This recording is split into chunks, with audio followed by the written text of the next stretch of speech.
Parang nakalimutan ko, nasa na ako tayo.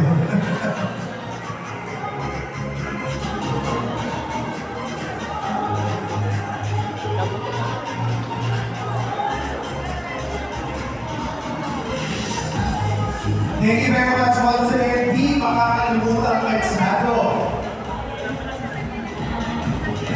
Maraming salamat po. Okay, so now let's go to our exhibitor number 2, Nilap-Lap na Tilapia. Magandang umaga po. Can you please explain to us briefly, magsinapan po kung ano po nasa likod ng Nilap-Lap na Tilapia?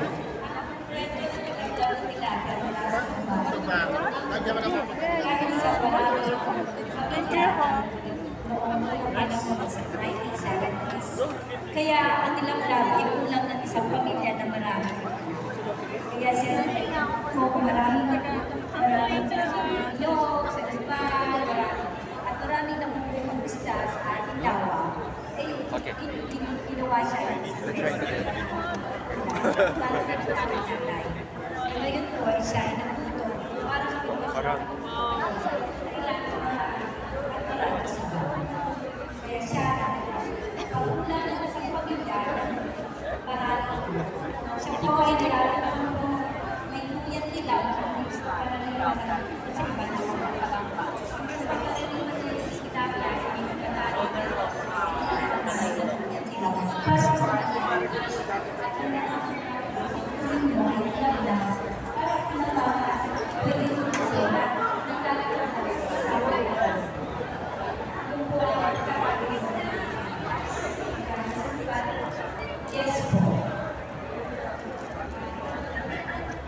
Thank you very much. Palakpakan po natin Nilap-Lap na Tilapia. Okay, so Ms. Pa, and together with our Japanese friends, ayan po, tikman na po namin. And to the rest of our guests today, right after each or po, pagkatapos po namin ng admin, pwede po kayo naman po ang magbigay ng mga putahe para po sa inyo yan. Right after po. From one booth po kami kayo naman ang bibigay.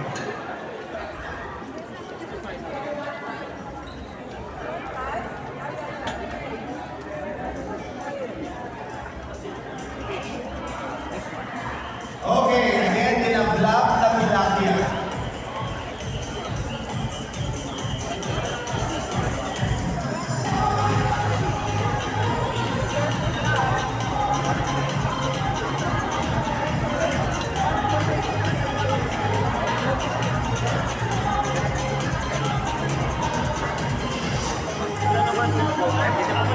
Picturean lang po.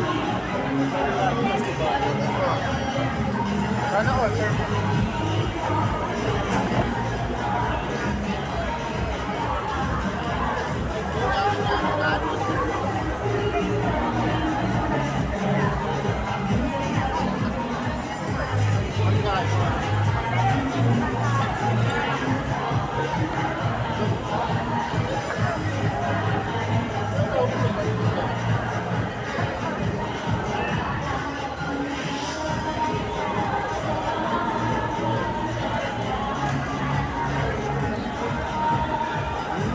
Everyone, sa palalipat na po kami.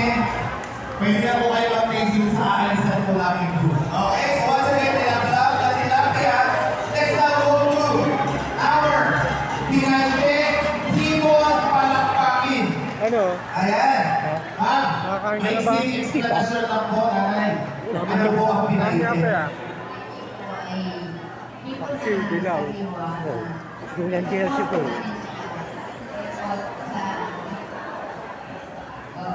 Ito po ay aming ginagawa po. Dininikit ko na para pagdato sa na maraming dala. Opo, pwede po yan palaman sa tulay. Pagka ulang po na matagal. Ito ay noong maliit ako, ang tulong po ng pinay na tatay ko.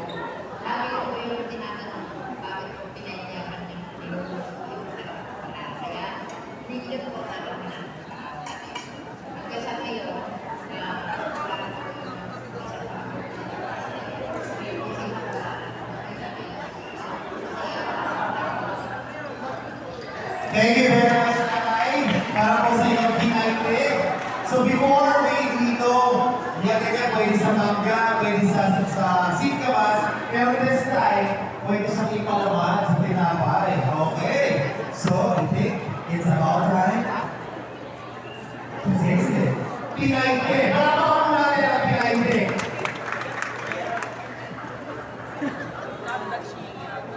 Mula po sa San Pablo. Muli po mga kaibigan, iwanan po namin booth, pwede na po puntahan para po inyo rin po matikman ang mga pulahin natin ngayong umaga. Okay, the taste.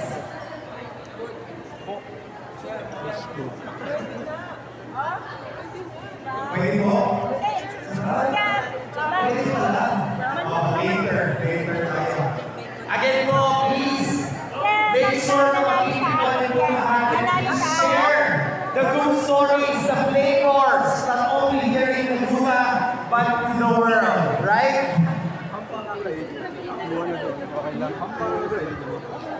Wow, yan po ang Pinaitin. Pinaitin. Everyone, shine mo. Pwede siya sa tinapay. Pinaitin. Then tell us what it tastes. Try it. Is it salty or ano? Is it right? Right. Ay, ano po? Okay. Bagoong po, parang bagoong. Parang ang bagoong, pero pwede pala sa tinapay. Hindi ko siya maalat. Parang kumain ng rino. Rino po. What's the taste? Did you like it? Wow. Is it good? Is it good? Is it sweet? Sweet, salty.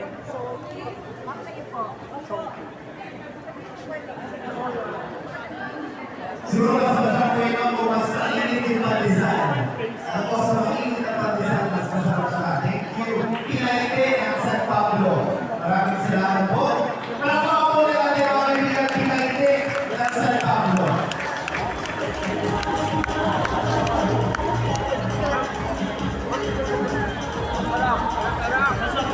Thank you po.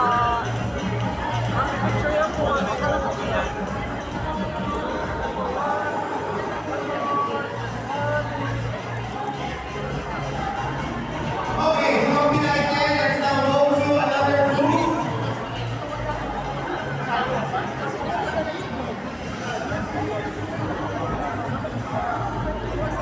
Okay, from Pinaitin, let's now go.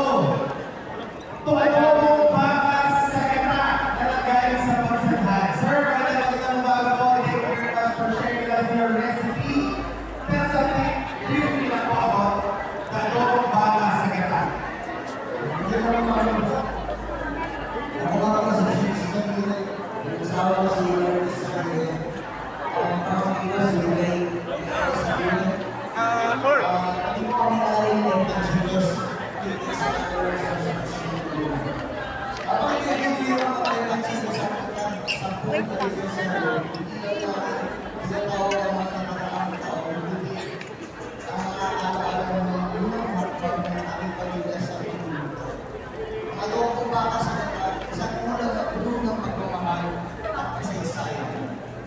Ay sumasayaw sa bawat pagkanasan ng aming mga gulat at loro.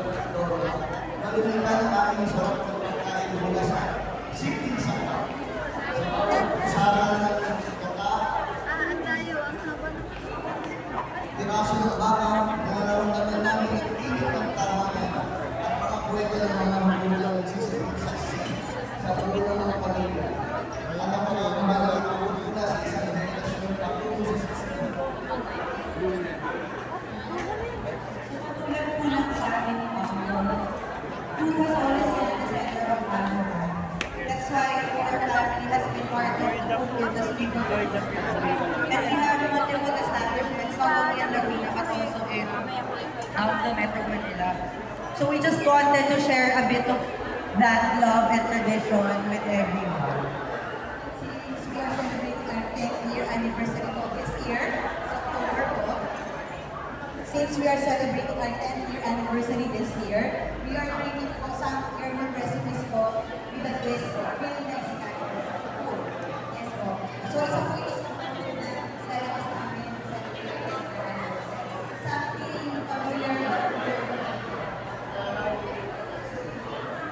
something familiar but new for your 10th anniversary. Wow, that's exciting.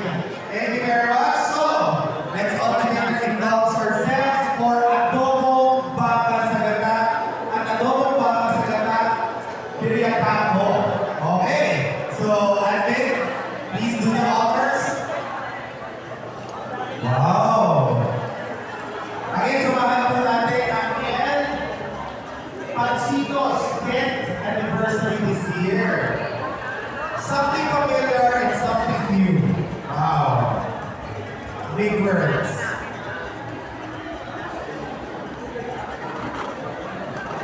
Again, mga kaibigan, we're inviting you right after po namin from each booth. You can go there and indulge yourselves.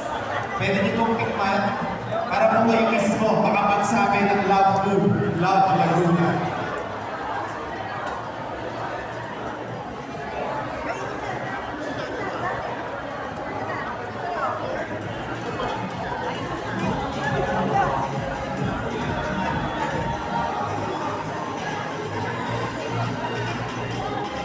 Okay. Wow. Again po, we are now experiencing adobong baka sa gata ng pagsarap.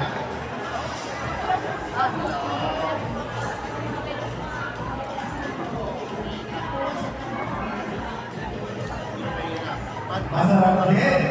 Sabi ng ating mga Japanese friends, it's delicious too. Okay.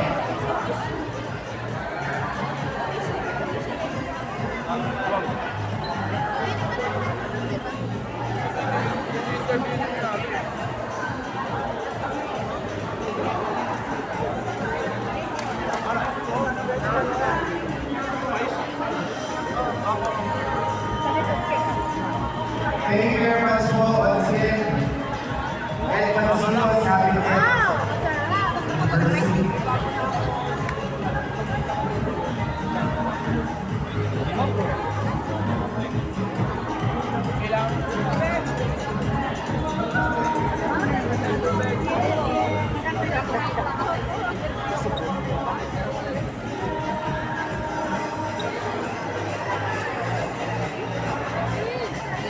Okay, from adobong baka sa gata ng pagsanhan, it's time now for our paksiw sa dilaw. Paksiw sa dilaw. Okay, ng Cavite. Ma'am, hello po, nanay, paksiw po. Paiksing instalasyon na po ng paksiw sa dilaw ng Cavite.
Okay, so masaya po kami na kasama po namin kayo. Maraming salamat po sa pag-share niyo po ng recipe niyo all these years. Kaya makitikman natin.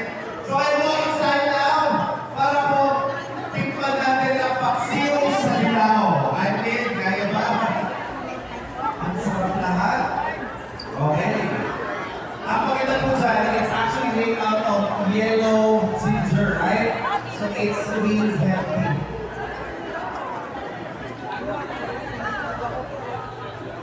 Okay lang, balik ka na. Gusto ko order ng paksiw sa dilaw, pero we order po sa SSC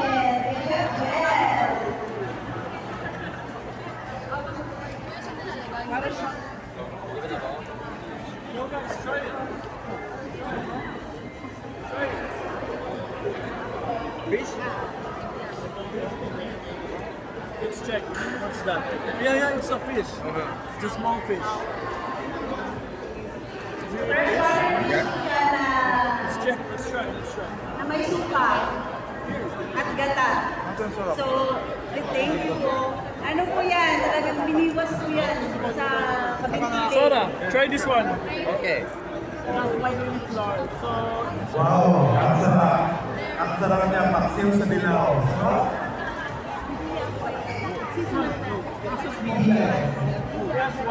Iyan ang natin, season sa Philippines. Thank you very much for preparing this for us. Ang sarap. taste this. Did you like it? Yes. Did you like it? Yes. Okay. Sarap. In Filipino, that's masarap. Masarap. Masarap po. Masarap po. Okay. Masarap talaga. Paksiw sa dilaw. Mamaya mo, pag-isa Pilipino guys, punta niyo ang sarap ng paksiw sa dilaw na pang-Philippine. Okay, from paksiw sa dilaw, let's now go to Kalamba. Oh, wow! I've been hearing this na talagang ito daw isa sa mga hinahanap sa Kalamba. Ha? Tell us something more about your Okbo.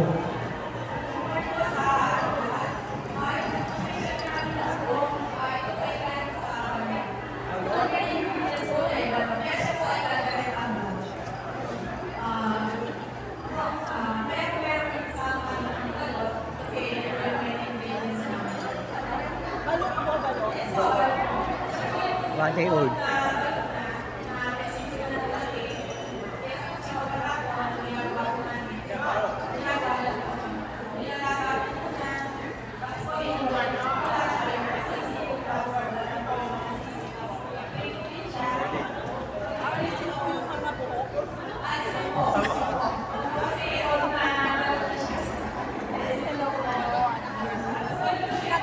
Wala kang kain na may patingin ko. Iba-iba lang kinakain natin ng people. This is interesting. Caldereta ng balot ang Okbo. Yes, caldereta ng balot. Wow! So, isa, dahil ako dito sa Pilipinas, isa.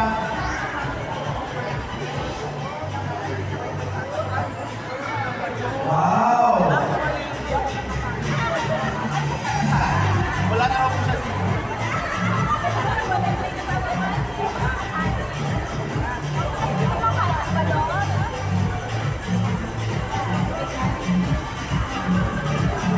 Okbo.